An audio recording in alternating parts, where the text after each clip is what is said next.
કલ્પના કરો, આજે સવારે પ્રશાંત મહાસાગરના કોઈ એક ભાગમાં પાણીનું તાપમાન થોડું વધી જાય છે. હજારો કિલોમીટર દૂર ભારતથી, તમારા શહેરથી, અને આપણને થાય કે આમાં તો વળી આપણે શું લેવા દેવા. પરંતુ થોડા મહિનાઓ બાદ ગુજરાતનો ખેડૂત ચિંતિત છે. મહારાષ્ટ્રમાં વાવણી અટકી ગઈ, શાકભાજીના ભાવો વધી ગયા અને આખા દેશના 140 કરોડ લોકો આકાશ સામે નજર માંડીને ઊભા રહ્યા છે. આપણને લાગે કે વળી હજારો કિલોમીટર આવેલો દૂર એક મહાસાગર આપણા રસોડાને ડાયરેક્ટલી ઇમ્પેક્ટ કરી શકે, કે પછી આ એક હવામાન ડિપાર્ટમેન્ટની વધુ એક ચેતવણી છે. આજે આપણે એ સમજવાનો પ્રયાસ કરીશું કે પ્રશાંત મહાસાગરમાં જે કંઈ થાય છે તેની કિંમત ભારત કેમ ચૂકવે છે. ભારત હજુ પણ વરસાદની રાહ કેમ જોવે છે. આ વાતની શરૂઆત નથી થતી પ્રશાંત મહાસાગરથી, પરંતુ એની શરૂઆત થાય છે ભારતથી, એક સવાલથી કે આજે પણ ભારતમાં વરસાદનું આટલું બધું મહત્વ કેમ છે.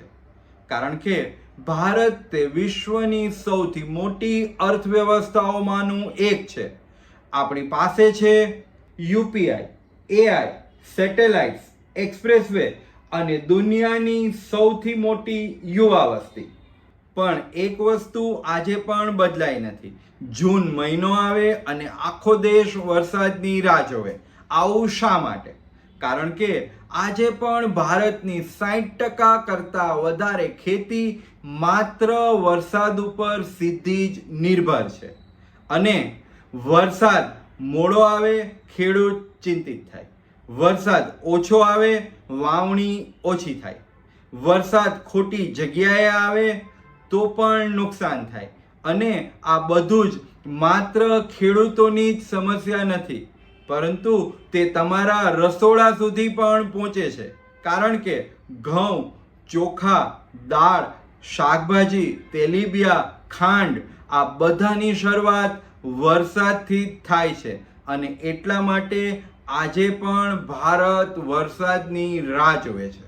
ખલનાયકની એન્ટ્રી, આલ નેન્યો. કલ્પના કરો એવી કોઈ શક્તિ હોય કે જે ભારતની બહાર બેઠી હોય અને છતાં પણ ભારતના વરસાદને અસર કરતી હોય. સાંભળવામાં અજીબ લાગે છે ને? પરંતુ વૈજ્ઞાનિકો એક જ વસ્તુ ઉપર દર વર્ષે નજર રાખે છે. ભારત ઉપર નહીં, પરંતુ પ્રશાંત મહાસાગર ઉપર. કારણ કે અહીં દર થોડા વર્ષોમાં કંઈક બદલાય છે. સમુદ્રનું પાણી અસામાન્ય રીતે ગરમ થવા લાગે છે. પવનોની દિશા બદલાય છે. વાદળો ખસવા લાગે છે અને વરસાદના માર્ગ બદલાઈ જાય છે. આ ઘટનાને વૈજ્ઞાનિકો કહે છે આલ નાઇનો. સ્પેનિશ ભાષામાં તેનો અર્થ થાય છે ધ લિટલ બોય. નામ ભલે નિર્દોષ લાગે, પરંતુ તે કરોડો લોકોના જીવન ઉપર અસર કરી શકે છે. અને અલ નેન્યો માત્ર અમેરિકાને જ અસર નથી કરતું, માત્ર પ્રશાંત મહાસાગરને જ અસર નથી કરતું, પરંતુ આખા વિશ્વના હવામાનને અસર કરી શકે છે. અને 2026માં આ ખેલાડી ફરીથી મેદાનમાં ઉતરી ગયો છે. 2026માં ખરેખર શું થઈ રહ્યું છે? શું અલ નેનો 2026માં ભારતને અસર કરી રહ્યું છે, કે પછી માત્ર આપણે શક્યતાઓની જ વાત કરી રહ્યા છીએ? ચાલો આંકડા જોઈએ. મોટે ભાગે ભારતમાં સાઉથ વેસ્ટ મોન્સૂન છે તે 1 જૂને કેરળાને ટચ કરે છે. પરંતુ આ વર્ષે તે થોડું મોડું પડ્યું. વાત એ નથી કે માત્ર 3 દિવસ મોડું પડ્યું, પરંતુ વાત એ છે કે આખા ભારતની સિચ્યુએશન શું છે. પહેલા 2 અઠવાડિયામાં ભારતની વાત કરીએ તો જૂન મહિનામાં લગભગ 28% વરસાદ ઓછો રહ્યો. અને જો આપણે રાજ્યોની વાત કરીએ તો પરિસ્થિતિ થોડીક વધારે ચિંતા ઉપજાવનારી છે. ગુજરાતમાં જૂન મહિનામાં જે વરસાદ પડવો જોઈએ એના કરતાં 75% વરસાદની ખાચ છે. જ્યારે મહારાષ્ટ્રમાં લગભગ 69% એટલે કે 69% વરસાદ જેટલો જૂન મહિનામાં પડવો જોઈએ એના કરતાં ઓછો પડ્યો છે. અને દેશના ઘણા ખેડૂતો માટે સમસ્યા વરસાદ ઓછો પડવાની જ માત્ર ન હતી, પરંતુ સમસ્યા હતી વરસાદ ન જ પડવાની. કારણ કે ખેડૂતો શું કરે? વાવણી કરે કે પછી રાહ જોવે? જો વાવણી માટે રાહ જોવે તો સમય ગુમાવે, અને જો વાવણી કરે અને વરસાદ ન પડે તો બીજ ગુમાવે. અને આ માત્ર હવામાનની જ સમસ્યા નથી, પરંતુ નિર્ણયોની પણ સમસ્યા છે. એટલા માટે જ ખેડૂત પૂછે છે કે વરસાદ ક્યારે આવશે? ખોટો વરસાદ. અહીં એક ઇન્ટરેસ્ટિંગ સિચ્યુએશન વિશે વિચારીએ. ઓછો વરસાદ એટલે ઓછું જોખમ તો નથી જ, પરંતુ ક્યારેક સાચું જોખમ તો તેના પછી શરૂ થાય છે. તમને એક પ્રશ્ન પૂછું, કયું વર્ષ વધારે ખતરનાક કહેવાય? જ્યારે ઓછો વરસાદ પડે તે, કે પછી જે વર્ષે અચાનક જ તોફાની અને ખૂબ જ વધારે વરસાદ પડે એ? મોટાભાગના લોકો પહેલો જવાબ આપશે, પરંતુ આજે વૈજ્ઞાનિકો બીજી એક સમસ્યા તરફ પણ ધ્યાન દોરી રહ્યા છે. આધુનિક સમયમાં દુષ્કાળ એટલે માત્ર વરસાદ ન પડવો નથી, પરંતુ તેનો એક બીજો અર્થ પણ હોઈ શકે છે, અને આ છે ખોટો વરસાદ. 20 દિવસ સુધી આકાશ સાફ, ખેડૂતો રાહ જુએ, જમીન સુકાય, પાણી તરસે, અને પછી એક જ દિવસમાં અઠવાડિયા સુધીનો વરસાદ. રસ્તાઓ ભરાઈ જાય, પૂર આવે, માટી ધોવાઈ જાય અને પાણી જમીનમાં ઉતરવાને બદલે વહી જાય. વિચાર કરો, ખેડૂતો પહેલા દુષ્કાળની તૈયારી કરે કે પછી પૂરનો સામનો કરે એક જ સિઝનમાં? પ્રશાંત મહાસાગર તમારા ઘરમાં કેવી રીતે પહોંચે છે?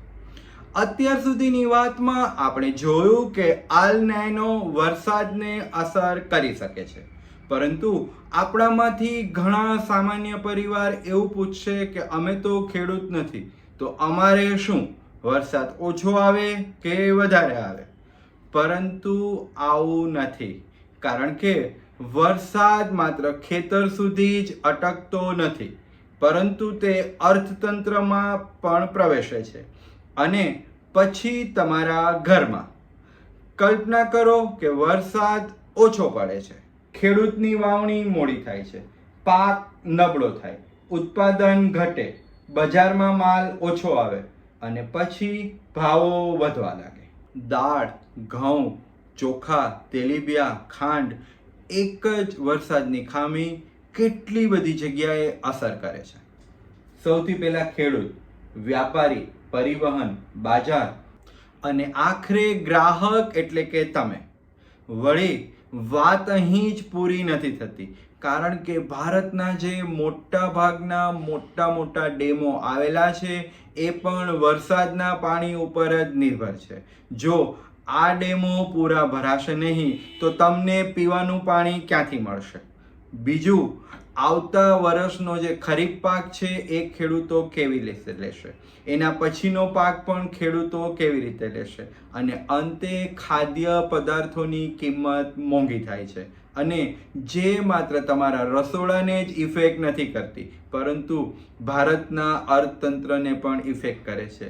એટલા માટે જ કદાચ પ્રશાંત મહાસાગર આપણને બિલ નથી મોકલતો, પરંતુ ભારત તેની કિંમત જરૂર ચૂકવે છે. શું હજુ આશા છે? હવે એક મહત્વનો સવાલ કે આલ નાઇનો 2026 માટે આપણે ચિંતા કરવાની જરૂર છે? જવાબ છે હા. શું આપણે ગભરાવાની જરૂર છે? જવાબ છે ના. કારણ કે આલ નાઇનો સર્વશક્તિમાન નથી.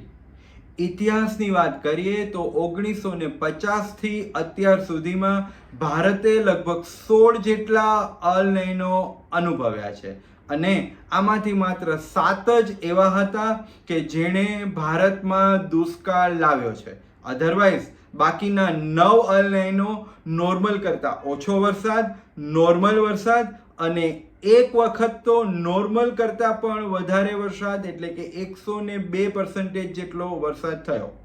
વાત છે 1997ની. ત્યારે ખૂબ જ શક્તિશાળી આલ નૈનો પ્રશાંત મહાસાગરમાં ડેવલપ થયો હતો અને વૈજ્ઞાનિકોએ ચેતવણી આપી હતી કે આ વર્ષ છે તે ભારત માટે ખૂબ જ ચિંતાજનક નીકળી શકે છે. વરસાદ ખૂબ જ ઓછો પડી શકે છે. પરંતુ ભારતીય મહાસાગરે રમત બદલાવી નાખી. એક સકારાત્મક ઇન્ડિયન ઓશન ડિપોલ વિકસ્યો અને એણે અલ નાઇનોની અસરને ઘણા બધા અંશે નબળી પાડી દીધી અને એનું પરિણામ ભારતનું ચોમાસું સામાન્ય કરતાં પણ વધારે સારું રહ્યું. તો આનો મતલબ શું થયો? આનો મતલબ એ થયો કે હજી સુધી 2026ની વાર્તા લખાણી નથી. હવામાન શાસ્ત્રીઓ આના ઉપર ચાંપતી નજર રાખી રહ્યા છે. પવનો પર, વાદળો પર, ભારતીય મહાસાગર પર અને એવા એટમોસ્ફિયરિક સિસ્ટમ પર કે જે આગામી અઠવાડિયાઓમાં સ્થિતિ બદલી શકે છે. આપણે જ્યારે આકાશ તરફ જોઈએ છીએ ત્યારે માત્ર વરસાદની રાહ જ નથી જોતા, પરંતુ આપણે જોઈએ છીએ પૃથ્વીની જટિલ લડાઈઓમાંની એક, મહાસાગરો, પવનો, તાપમાન અને વરસાદ વચ્ચેની લડાઈ. હજારો કિલોમીટર દૂર, પરંતુ એની સીધી અસર આપણા જીવન ઉપર. અને એટલા માટે જ કદાચ પ્રશાંત મહાસાગરમાં જે થાય છે તેની કિંમત ભારત ચૂકવે છે. જો તમને આ એપિસોડ ગમ્યો હોય તો પ્લીઝ લાઈક અને કોમેન્ટ કરો અને મારી ચેનલ સબસ્ક્રાઈબ કરવાનું ભૂલશો નહીં. હું તમને આવા જ રિસર્ચ બેઝડ કાર્યક્રમો એવરી વીક આપતો રહીશ.